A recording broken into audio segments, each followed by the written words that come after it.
Under the Finance Bill 2026, the bill targets mostly on digital services, gambling, mitumba imports, and other under-tax sectors. It's also giving KRA more enforcement power.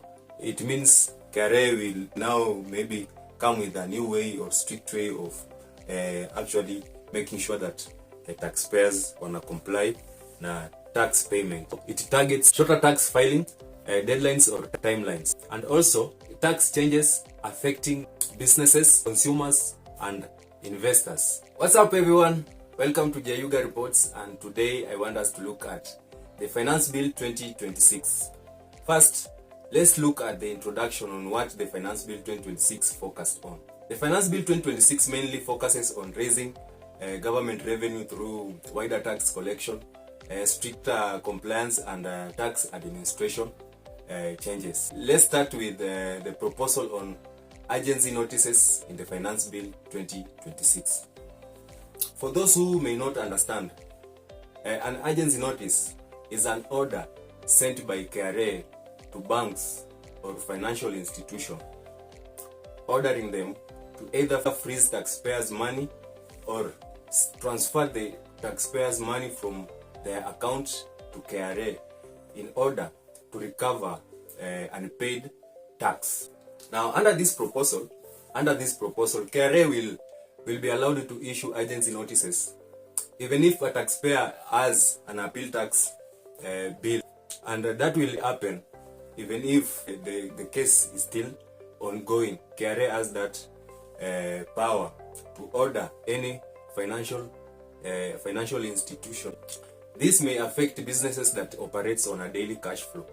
Those businesses that depends mainly on cash flow, like M-Pesa, for instance. If that kind of business that operates on a daily cash flow will be affected significantly. There is a proposal under the Finance Bill 2026 that seeks to change the return filing deadlines.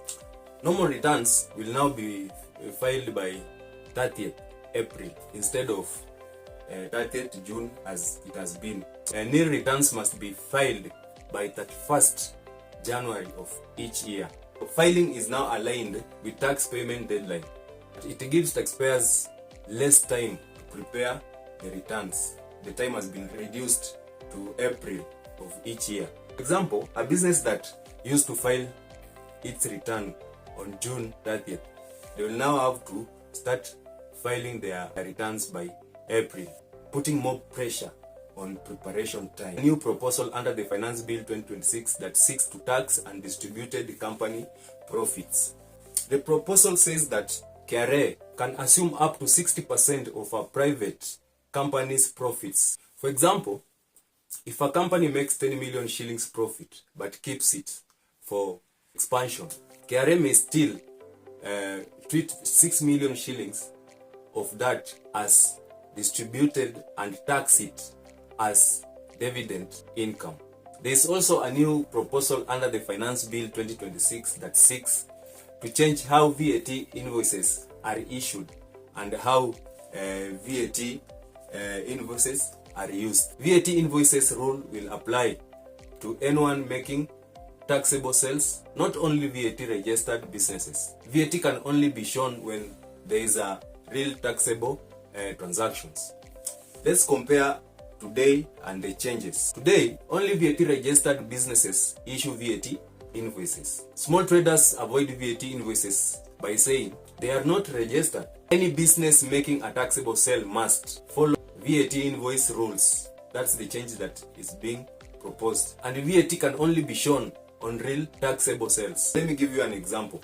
If you own a business and you make a sale of 10,000, today you can issue a normal receipt with VAT if you are not registered. Under the proposal, you can only show VAT on that 10,000 if the sale is truly taxable and follows a VAT rules. Under the new proposal, you can only show VAT on that 10,000 shillings if the sale is truly taxable and follows a VAT rule. There is a new proposal under the Finance Bill 2026 that seeks to add more tax on digital payment. Under the proposal, it introduces one withholding tax on card fees at 5% for local payments and 20% for non-residents. VAT on some fintech and digital payment services at 16%. Also under this proposal, payment systems like networks and gateways will be taxed as royalties, meaning a 20% withholding tax may apply especially for payments to foreign companies. This will increase cost of using international payments platform and card system. For example, if you make a payment using a card or online platform, a 5% or 20% withholding tax may be deducted from service fee. A 20% withholding tax applies when paying foreign payment system like Visa, MasterCard as royalties.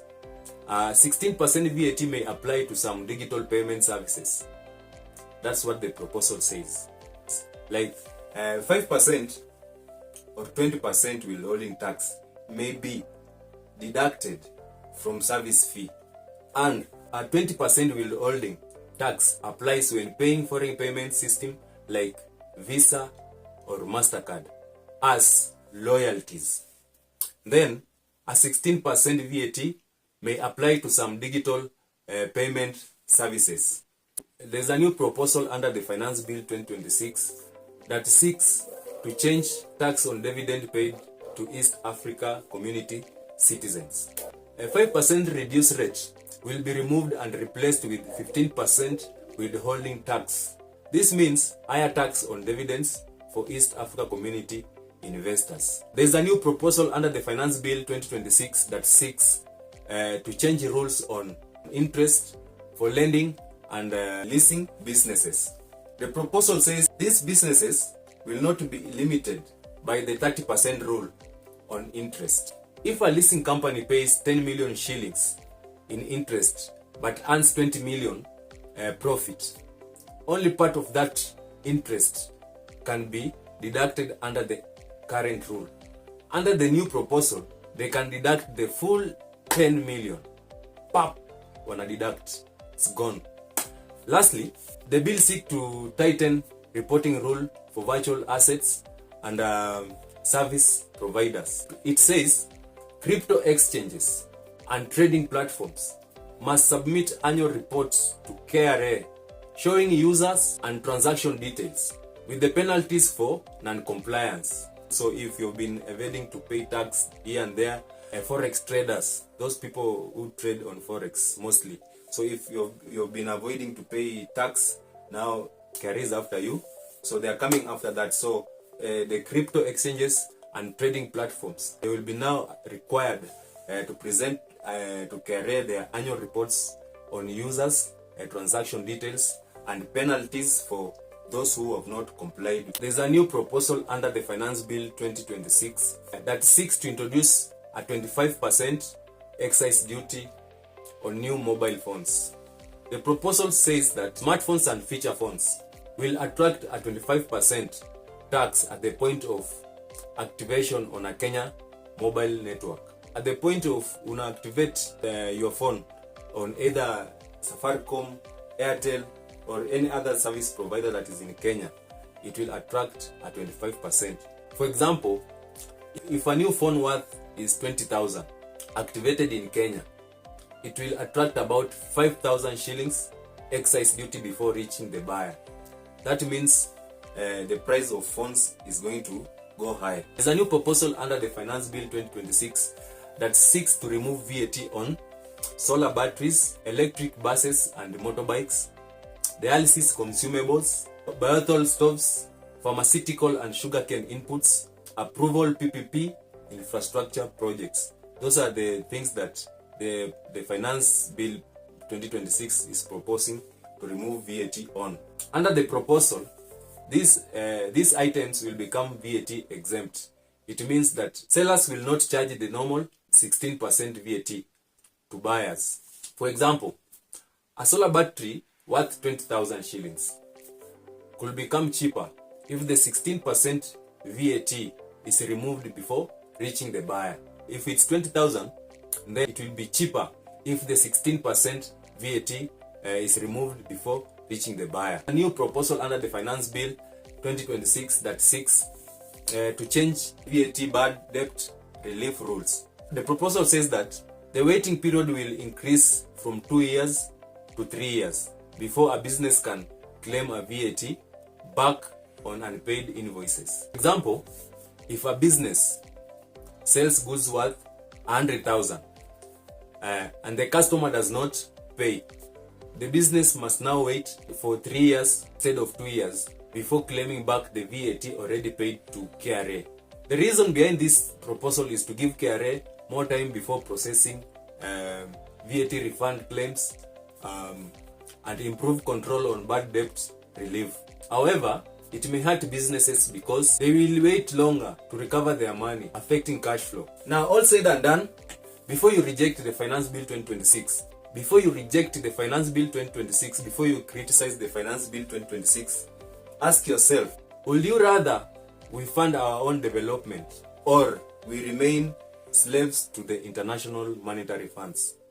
The choice is yours.